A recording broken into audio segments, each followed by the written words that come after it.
Welcome to Rebecca Sound's Reveille. I am so excited about today's show because we have an absolutely phenomenal guest with a tremendous background.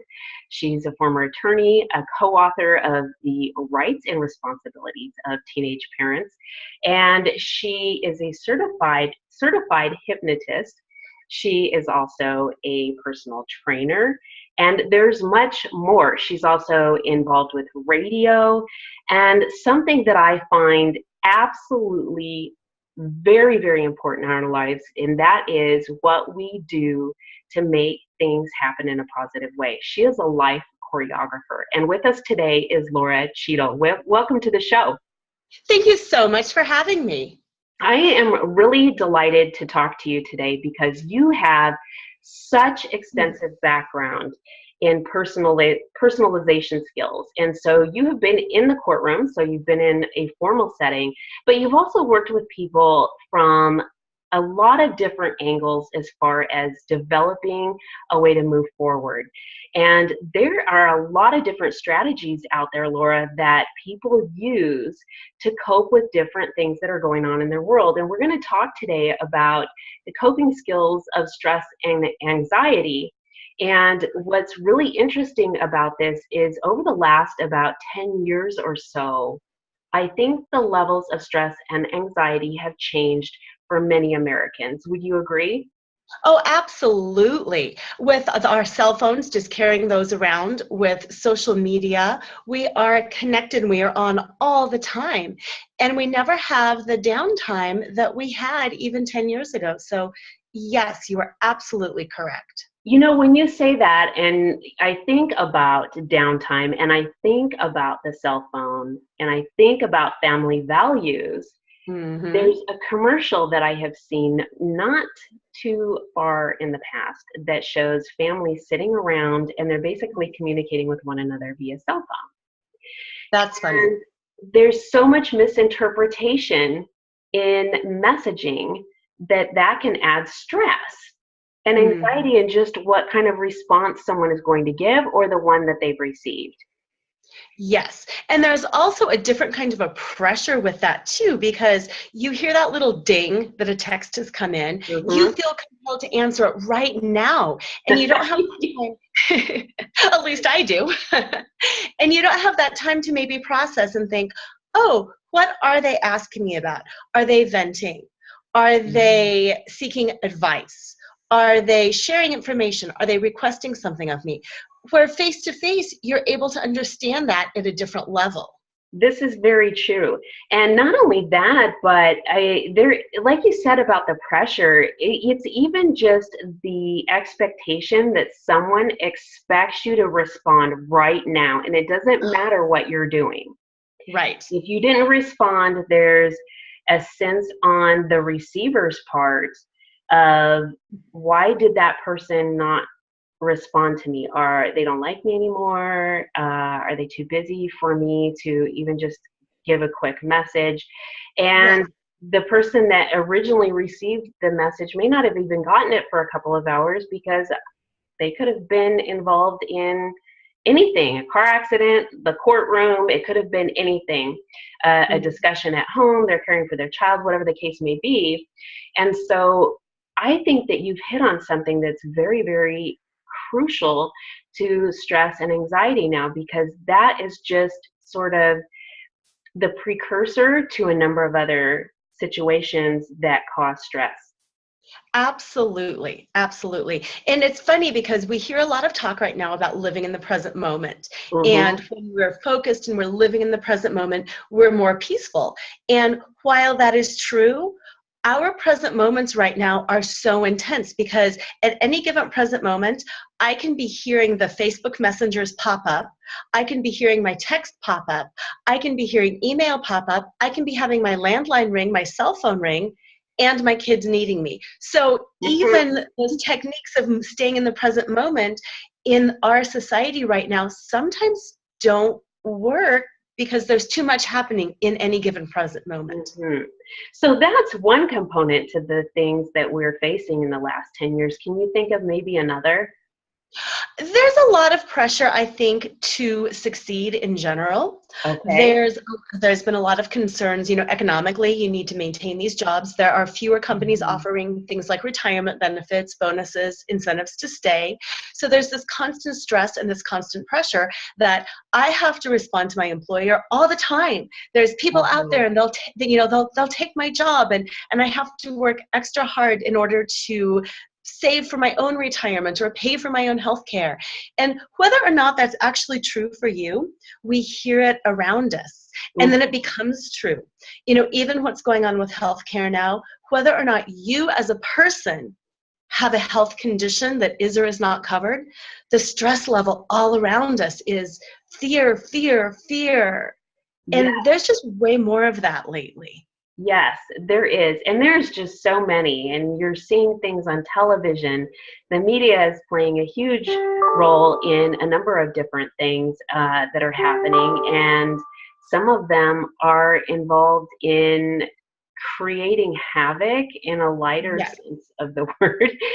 We're seeing things and people are fearing what's going to happen, or if they even need to get involved, or do they need to shy away? Is this something I speak about? Is this something that's going to be harmful, and how do I protect myself? There's just so many different things. So you as a life choreographer, for those who don't know that, can you share and explain what that is? Absolutely.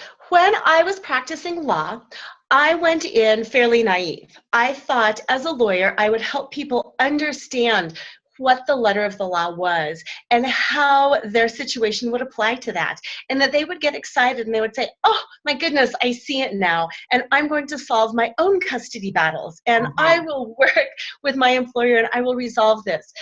In reality, that wasn't the case. Now, people get stuck in bad situations. I'm not saying that everything is always a person's fault. Sure. But many times problems were exacerbated by people getting locked into these high stress positions where it was a win-lose situation. And I would look at that and I would think, wow, you're costing yourself more time, more money, more anxiety, and more heartbreak by not solving your own problems. And I kept thinking, these people would not be paying huge sums of money and having to go to court if they had somebody to kind of help them along the way, whether it's dealing with interpersonal relationships, managing stress and anxiety, understanding their own body. Physicality has a lot to do with it too. Stress can be alleviated by walking, by breathing, by working out. And I thought, if somebody were there to just guide people through in body, mind, and spirit, a lot of problems could be prevented in the first place. So that became my mission. And with a dance background, I would always rely on the choreographer, because the choreographer tells you what to do as a dancer, and you interpret that dance based on you. So that is my mission in working with people. I will give people information. Here are 5 methods of dealing with stress. Here are 7 things you can do to get in better shape. Here are 3 things to do to eat better. Now it's up to you to interpret that and to work that in with what your lifestyle is and what your goals are. So that is what I do, and I focus on those 3 areas: body, mind, and spirit. And like I said, I will choreograph anything my clients need, and then it's up to them to interpret and work that through for themselves in their lives. Well, this is really impressive because you have taken it and made it very succinct and very easy for someone to begin moving in a direction that is healthy. And I have a couple of things actually that come to mind as you were talking. And one of those is resolving conflict. And conflict resolution has been huge in the last, probably 5 years. And it's becoming more and more. The courts can't handle all of the added cases that are coming on. The attorneys can't handle all the cases that are coming on. But more importantly, it does address people in their needs where they were not sure what resources that they had at their fingertips to be able to Yes. resolve their own problems. And this is wonderful because once they go through something, they're like, I could have done that myself. And that is a great idea, is to be able to resolve conflict on your own. Another thing that you said, and this is to do with the fast-paced society, is that we are not doing things for our mind and we're not doing things for our bodies the way that we should. Correct. We go fast, we get to work, we sit down, we're sedentary, we're not active, and we're seeing a lot of health issues because of that. And then in turn, we are facing more and more stress and anxiety. What I really like about the succinctness is that you're saying, okay, here are some things, 5 things, 3 things, 7 things that you can do right now to make your life a whole lot better. And you interpret them and how to incorporate some of these strategies in what's going to work for you. So it's a no fail type of choreography, and I love it. Well, good. Yeah, exactly. Because in doing things like meditation, sometimes I'll work with people and I'll say, have you heard about meditation? And they'll be like, oh, I tried that. I can't empty my mind. I can't not think. Won't work for me. Well, then I can say, that's only one style of meditation. Meditation is not all about emptying your mind. Have you tried this? Let's practice that. It's like saying, I tried food once and I don't like food. Right. And there's a lot of variances. Yeah, absolutely. So, and just because it works for me doesn't mean it's going to work for you. And just because it works for you this time, you might need a different tool next time. And it's all about having a wide variety of tools in the toolbox. That's very interesting that you say that, because a lot of times people don't move forward in the way that they should because they've tried one thing, it worked, and it didn't this time, so they feel like it will never work for them again and there's nothing else available. I don't know what else to do. Worked for me before, or I do this over and over again because it worked one time for me. And I'm expecting the same kind of results, but our body adapts to things, and then we kind of, it's like the antibiotics or these super strains of different viruses that are out there. We adapt, and so we sometimes have to just keep looking at the resources and the tools that are available and implement them in different orders so that we can achieve results that we're looking for long term, which I think is huge. Yeah, absolutely. And also in going through that process, I am a very perky, happy, playful person. It's my personality. And testing these things out, trying it, I always tell people it's like playing. It's when you're a kid and you're in the preschool room and you have the workshop and you have the kitchen and you have the trucks and you have the blocks. Try them all, because you don't know what you're going to like and you don't know what's going to work. And it's not all hard. It shouldn't be a task. Today I have to do yoga. Well, we have really forgotten how to play. Yes. Oh my goodness. Yes. And we think, okay, well, the expectation when I become an adult is that I am in this rigid type of behavior pattern and I'm not allowed to have fun. Or people are going to say, that's not so mature. But we need an out. We need to be playful. We need to get out there and do some things. And so I find this really, really fascinating. Now, one thing about some of the things that you do specifically would be in hypnotherapy. And I think that scares a lot of people. What do you think about that? People are afraid of hypnotherapy. Actually, hypnotherapy is just a word that describes a brain state. And it's a brainwave, and we all have different brainwaves that come out, whether we're asleep or whether we're alert and active or relaxed. And it's literally just a brainwave state. And believe it or not, the average person goes into and out of the state of hypnosis 7 times a day. Interesting. Yes. And if you've ever been reading a book and you think, I don't know what I just read, and you go back and you reread it, and you think, I read it, where was I? That means you were in a state of hypnosis. Oh, interesting. Interesting. And so okay, so the thought on the street might be, okay, so if I go into hypnosis, that person has control over my mind. So when you say that, does that mean what I just read is sort of lurking around in there? And or what exactly is taking place during that time period? That's a great question. What it is we have the conscious portion of our brain, which is about 11% of our mind's power. And the conscious portion of the brain is everything we need to know to be functioning in the moment. Things that reside in the conscious portion of our mind are things like phone numbers, the knowledge if you smell smoke and hear a fire alarm, you need to leave. Right? Yeah, everything that you consciously need to operate in this moment is in the conscious portion of your mind. Okay. Now then there's a little filter, and then you've got the subconscious portion of your mind, which is about 88% of your mind's power. And in that subconscious portion of your mind is everything that you don't need to know in the moment. Okay. It's everything that's ever happened to you, that you've ever read, like that book that you can't remember, that you've ever seen, felt, whatever. Now, a great example is when you're learning how to drive, it's conscious. You're thinking, foot on the brake, now. Signal 200 yards, now. But once you have driven for a few years, it becomes a subconscious behavior, and you don't think, turn on blinker, you just do it. Right. So that's the two different parts of the mind, and you've got that filter in between. When, like right now, our filters are closed. We're discussing, we're thinking, we're processing, we can access things. When you go into that state of hypnosis, that filter is open, and you have access to both parts of the mind, which is beneficial for two reasons. You can put in information into that subconscious mind that you consciously choose to put in there, such as if you're trying to break the habit of, say, eating too much, you can put in the message, food does not comfort me.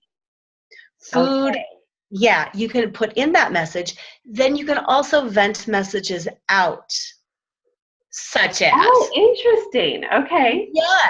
Yes. So anything that's habitual, you remove, and you put in that positive behavior when the filter is open. So when you're reading and you have no idea what it is you've just read, you are actually very suggestible to those words. And if you were reading, say, advertising content about pizza, you might be hungry for pizza that night and not really understand why you were hungry for pizza that night. That's very interesting. Very interesting. So if we're talking about coping with stress and anxiety, what kind of ideas, suggestions, and without giving away everything that you do in mind, body, and spirit, maybe just a tad here, a tad there, that would allow our audience to absorb everything that we have been talking about and try it for themselves and go, okay, I need some more tools because I know that this works and it may not work again, but I'm going to need something else. Exactly. Two great examples. First is our belief about stress and overload. We start hearing work is stressful, life is stressful, parenting is stressful, and we start believing that on a subconscious level because in our daily life that filter opens up and we absorb those messages. So we start believing, oh, I'm overwhelmed. Oh, I can't do this. Where maybe in reality, we can, and we're not that stressed. We just think in order to be successful, I have to be worn out and exhausted. That's really interesting because you hear, especially in the younger age group, things that people will say like, oh, that was so dramatic. But a lot of people are using that same terminology and the same type of examples in their lives saying, oh, this is what happened to me. And it seems like simple things have now become mountains to climb. Yes. And also things like Facebook, there's all these memes and they're funny, but it'll be about like parenthood and you need your wine to relax. Oh, right. Right. And then pretty soon it's not just a funny meme. Pretty soon it's, this is so stressful. I need my wine to relax. Well, are you kidding? A year ago you didn't. It's that belief that has crept into our language, our culture, our society. And pretty soon, because we go into that state of hypnosis, we believe it. So some of that is just undoing our beliefs around stress. Are you really, really stressed out in traffic because of you? Or are you stressed out in traffic because every day you hear everybody complain about commuting? So that's very interesting. That is very Mm-hmm. interesting. So our perception of the events that are happening around us play a huge role in how we react. Absolutely. Okay. Yeah. And then it becomes chronic. It's like Pavlov's dog. Uh-huh. Uh-huh. And then pretty soon you're locked into stressful behavior. And many people are addicted to stress. It's thrilling. It gives you the adrenaline rush. It's fun to feel important. Oh my gosh, my phone is blowing up. Everybody's calling me. It's kind of cool. It's kind of exciting. But then we're locked into it. And after 3 years, it's not cool and it's not exciting. That's what I was thinking as you were saying that, because I happen to have come of age when we went from payphones for 2 Yes. years, then eventually to cell phones, and now we have the whole smartphone thing. And initially it's exciting, but then there's just this amount of pressure that's added to my day because I have to respond in such a short period of time, or people are thinking, what in the world? Whereas now you are a co-author of a book, um, Correct. and authoring a book is tedious work. It takes time. And many years ago, you used to have everything put together in a package with a pretty bow on it, and you send your manuscript off, and it would take a long period of time, weeks or months, to hear back from a publisher to see if your manuscript was accepted. And now Mm-hmm. we have print on demand, we have all of these things, and it's expedited, if you will. The Yes. level of patience isn't there in the same manner, and it's the same across the board for a number of different areas of our lives. So that's very Mm-hmm. interesting. Mm-hmm. Mm-hmm. Now, another thing that I do in hypnosis that really helps people, and this is what people right now can practice doing. Okay. Find a time in your life. It can be right before bed when you're relaxed. It can be a memory of a vacation. It can Okay. be anything. It doesn't even necessarily have to be a real memory. It can be something you've created in your mind, like, oh my gosh, what if there was this beach at the base of this mountain? Okay. Okay, and visualize it and use all 5 senses. Think about how it feels to be there, how it sounds to be there, how it looks to be there in detail, the colors of the Mhm. sand, the bark on the trees, all of that. Smells, how does it smell to be there? And then what does it feel like to be there? And just spend some time. And if you have time, you can spend 15 minutes. If you have no time, you can spend 60 seconds. Anchor your mind there. Once you Mhm. anchor your mind there, that becomes your anchor. And you can go back to that anchor anytime you choose. Now, most people, I give a physical cue, a mental cue, and an emotional or spiritual cue to get them there. Mhm. So it's just like with anything else that you practice. Practice putting yourself there, then say a word silently or out loud: peace, calm, Hawaii, whatever it is that reminds you intellectually of how it is when you feel that you are there. Okay. Take the breath, which connects you to your emotions, to your spirit, and then do the same physical action every single time. It can be reaching for a glass of water. It can be rubbing your, twisting your ring, rubbing your cuticles, clasping your hands together. It doesn't matter. What matters is you do the same physical action, you say the same mental word, and you take a breath. At the same time, you allow yourself to go back to your anchor, and it just shifts everything around. That's really interesting. And you've mentioned spirituality. So, for those who are deeply religious Mhm. and are very concerned about how this would affect them religiously, what is your response to that? I think that's fantastic because you can go to Jesus. You can use Mother Mary. It doesn't matter what deity you use. Okay. Even in the Bible, spiritus is spirit, and that's breath. And it's Okay. all connected. You know, whoever you want to use, that's fine. Your word can be Jesus.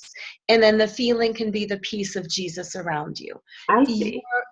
your word could be Buddha, and you could focus on that. It doesn't matter at all. So this goes back to your life choreography and using the application to what is applicable to that individual. Absolutely. Oh, that makes Absolutely. a lot of sense. Okay. Mhm. Very, very interesting. Tell me a little bit about your book. My old one or my upcoming one? Oh, well, let's talk about both. My old book was The Rights and Responsibilities of Teenage Parents. And the reason we wrote that was when I first went to law school, I was very interested in juvenile law. Okay. And it was very frustrating to see young girls undergoing this incredibly traumatic period in their life and not having the understanding of the legal system. Many times they Mm, were caught between their parents and the parents' values, which it's important to learn about, but then they were trying to separate themselves from their parents because they were trying to establish identity, but then they were having a baby and they needed support, and they mhm. didn't know where to go to or who to connect with. So we wrote this book that just was a general outline on what happens if you're underage. This is what happens if you feel like you need to be emancipated. This is what emancipation means, and this is what happens if you get there. This is what happens if you're over 18. This is what happens if you're over 21. And really try to empower the young women to be an advocate for their child, to Uh-huh. understand that the legal system was there for them and that it wasn't a threat. It wasn't like social services is going to come in and steal your baby. Oh, This sure. is, yeah, this is what your baby needs. This is where you can go for resources. And this is your job and this is your choice. Very interesting. And that is another area where stress is now, Oh, and a yeah. lot of anxiety too, because those questions, are brought on by fear and not knowing, and even Mm. parents who don't know that are trying to parent their new parent, a Yes. new parent, right? And Yes. so it's kind of uh, in a position for many where they don't know what to seek. This is another wonderful resource that you have made available, and I think that this is fantastic. Mm-hmm. I Mm-hmm. think Thank this you. is fantastic. Yeah. In your new book, your upcoming Oh, book. yes, my new book, I'm really excited. It is called Flaunt, Build Your Dreams and Live Your Sparkle. What? And yay!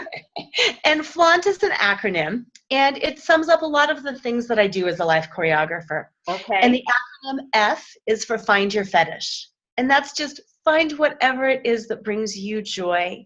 And it can be knitting or it can be hiking or it doesn't matter. You find your fetish. Uh-huh. L in flaunt is for laugh out loud. No matter what we're doing in life, life needs to be enjoyable for the most part. Yes, there's Yes, work, but it's got to be fun too. Otherwise, something needs to change. very true. Yeah. AU is for accept unconditionally. And that's really the golden meat of the book. Not only accepting ourselves unconditionally and accepting the world unconditionally, but accepting what other people tell us about themselves unconditionally, Ouch. Yes. which is really hard. You know, many Yes. times I'll work with somebody and they'll say, well, this guy says he's not ever going to get married, but oh my gosh, we've been together forever and I'm sure he will. And you're Right. like, Right. let's accept some of that unconditionally and Right. That person is telling you this. Mhm. yes, Yes. yes. And as for navigating the negative, there's always challenges. There's always negativity. It doesn't mean you're on the wrong path. It doesn't mean you're doing something wrong. It's how to navigate it. And then T is trusting in your truth, because above all else, you've got to trust in what you know is right for you. Mhm. So that is my book. I really love it. And let me tell you why. I think we have gone so far into putting ourselves into a societal box, we forget to really identify with ourselves and know Mm, that we are brought here with each of us having unique personalities. We are yes. wired differently, and while many of us have similar strengths, some of us are going to have areas that are much stronger and some maybe a little bit weaker. But it's okay to be that way because your individuality is going to take you places you never thought. Whereas Yes. if we're in a box with what everybody else expects us to be like, we're not going to reach the destiny that we have been placed here for. Mm-hmm. Absolutely. And I love that you use the word box because we are placed in boxes. And whether we do it to ourselves or somebody else does it to us, we get locked in. And one thing that I explore in my book is I explore my journey. I am a lawyer. I am a mom. I am intellectual. I'm spiritual. I'm serious. I'm whatever. Well, I grew up dancing, and dancing brings me such joy. And in my mid 40s, I attended my first dance audition and I got a part. And I've been dancing ever since. How And exciting! oh, it was so much fun. But that was my box that I can't do that. I'm old. I can't do Uh-huh. that. I'm smart. I can't do that. What will people think? And sometimes, like that, it's not even something that big and serious. It's just that I've always wanted to learn how to play piano. I think I'll take a lesson. I think that's fantastic. You mentioned something though that's huge, and that is what will people think? Yes. Yes. And those expectations that we set upon ourselves because of that, or maybe limitations, you can take that in either direction, causes a lot of stress too. And I think with what you're sharing with us and saying, accept this, Mm-hmm. accept all of these things, and be who you are, utilize these resources and these tools that are available so that you have the mechanisms necessary to be the individual you are and apply them to how you feel is going to work for you is so important, not what everybody else thinks. Exactly. Exactly. And when we're happier, we are more resilient. And I mean, I'm sure you've probably been sick before. And when you're laying in bed with a flu, you're not a happy, productive person. You can't solve problems. You can't do anything because you're laying in bed and you have the flu and you're miserable. Right. Yeah, versus when you're happy and you feel good and you've gotten enough sleep and you've eaten great food and your back doesn't ache. Well, then the world is your oyster and you can solve problems and you can give and you can take and you can connect and your anxiety level goes down so your productivity goes up. That's very interesting. And with what you shared, this is going to fall under the anxiety umbrella, and that is PTSD. And they're finding that veterans who have been suffering with PTSD, they thrive when they're around others who share the same Mhm. experiences or an understanding of that. And when we're putting ourselves in a position where we're either isolated or we're around people that don't understand, Mhm. then those expectations of what they think of us in how Yes. we react or respond to things make us less resilient. Yes, absolutely. So I like how you have shared that because that is a key to really a lot here. Mhm. Mhm. And as silly as it sounds, there are social media groups, there are Facebook groups, and sometimes just connecting with other people in your same circumstance and being able to post and get some feedback. You're right, it completely lowers the anxiety. Years ago it would be a divorce recovery group. It would Uh-huh. be, now, yes, those groups still happen, but it's hard for a lot of people to get there. And yes, face to face is the best. But if you are incapacitated, if you are elderly, if you are just too busy, reach out online. Oh my goodness, a 5-minute Skype session or a 2-second Facebook post can sometimes really change your day. And that's what I was just going to ask you about. In your work as a life choreographer, I Mm-hmm. know that you have one-on-ones. You're a personal trainer as well. Yes. But are you also available for those who cannot get to you in the present moment as far as locality, but on the internet, via Skype, via an online meeting? How does that work? And how do you make yourself available? Absolutely. I see people from all over the world, actually, which is great. Skype is fantastic. It pretty much feels like you're right there.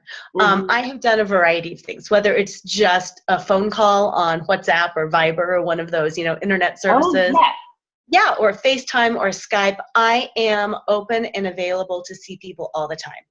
Yes, I do full-blown sessions. I also have some hypnotherapy and meditations on my YouTube channel, and I'm getting some more. Yeah, and I'm getting some more filmed as we speak. So yes, if you've had a fight with your husband and it's 2 a.m. and you're upset and you need to calm down, download a meditation. I love it. There's a resource that's available for you, and here's where you can find it. Laura, do tell us where we can find more about your work and where we can access some of your resources, either until we can get to you, or at least to begin an opportunity to make a difference. Yeah, absolutely. My website is www.pyramidfusion.com. On my website, I've got my blog, I've got links to my radio show, and I've got a contact me form. Please just reach out and contact me and say, I'm looking for meditation, hypnosis, whatever. I can send you an MP3 if it's not already up. I've got things on my YouTube channel. It's also Pyramid Fusion on YouTube. And like I said, I'm in process of filming quite a few more videos. So look for those coming soon. You can reach out to me, via email. I don't even care if people text me. That's fantastic. Facebook, Pyramid Fusion on Facebook. Okay. Also on Facebook, this is a fun one. I have got a group called Flaunting Fitness. And it's Flaunting Fitness, with an exclamation point, because it's exciting. And that's just a group where people connect to you. Yes, exactly. And that's just where I share recipes, stress relieving techniques, workouts, and people can kind of share. Oh my gosh, it's summer and I'm totally stressed out. And then people can just comment, oh, me too. Try this. Have you done this? Here's a great recipe. It's just creating community and creating that network. This is fantastic because you are real. You're not out there saying, hey, this is, give me this, give me this. It's about what can I do to help you? And here's tools and resources. And if you need more one-on-one, I'm available for that too. I love it. Absolutely. I absolutely love it. Oh, you're welcome. I am just in such a passionate way about helping others. And to me, there is no better joy than when I see somebody's life changed, and it didn't take something that was extravagant to do so. It was a simple thing that people didn't know, was available to them, and they're like, wow, this makes a difference in my life. And you are doing that, and you're staying on top of it, and you're accessible. Accessible. And so no matter where someone is financially, you're saying, here's a resource for you, and let's move forward together. I love it. Well, good. Thank you. And yes, I'm glad you mentioned the financially thing too. Yes, I've got a lot of free resources. Yes, I see people for full-hour sessions, but if all you feel like you can afford is a 15-minute one-on-one, perfect. Exactly. Let's do 15 minutes. Yeah, I could hear that from you because your passion is about helping, and it was very, very apparent. And I could just give you this great big hug right now, because so many people forget that it really is about others, and the benefit is to all of us. It's huge. Yes. And so, yes. So I'd like to invite you again to be on the show. You are a fantastic guest. You have a wealth of information, and I'm sure that there are so many other things that you and I could talk about. I would like to talk to you in the future about flaunt and flaunting fitness. I think that this would be something that would be very beneficial to our audience and make a movement happen. Oh, that would be wonderful. I would love that. Thank you. Yes. I love it. So for those of you who are watching, we encourage you to Mm. go and seek Alora's information, get in the Facebook group, because I think that you're going to see that there's going to be a lot of daily inspiration for you, and you'll know where to go when situations arrive where a tool or resource isn't there and you're saying, I'm not sure what to do. And it's right Mhm. there. She's accessible. So again, if you'll give us your information one more time before I let you go. Absolutely. And I'm also giving you my phone number for phone calls or texts. I I don't love care. it. 303-994-4945. My email is Laura, Lora, at pyramidfusion.com. And my website is pyramidfusion.com as well. And the Facebook group, Flaunting Fitness. I love it. I Yay. absolutely love it. And I want to thank all of you for tuning in today for another episode of Rebecca Sounds Reveille. We love to have you watching and becoming more informed about different tools, resources, and education that you may not have been aware of or had at your fingertips. We encourage you to share this with your friends, your family, your coworkers, and anybody else, including the groups that you're on in the Facebook and social media. And stay tuned. We've got a lot more for you coming on Rebecca Sounds Reveille.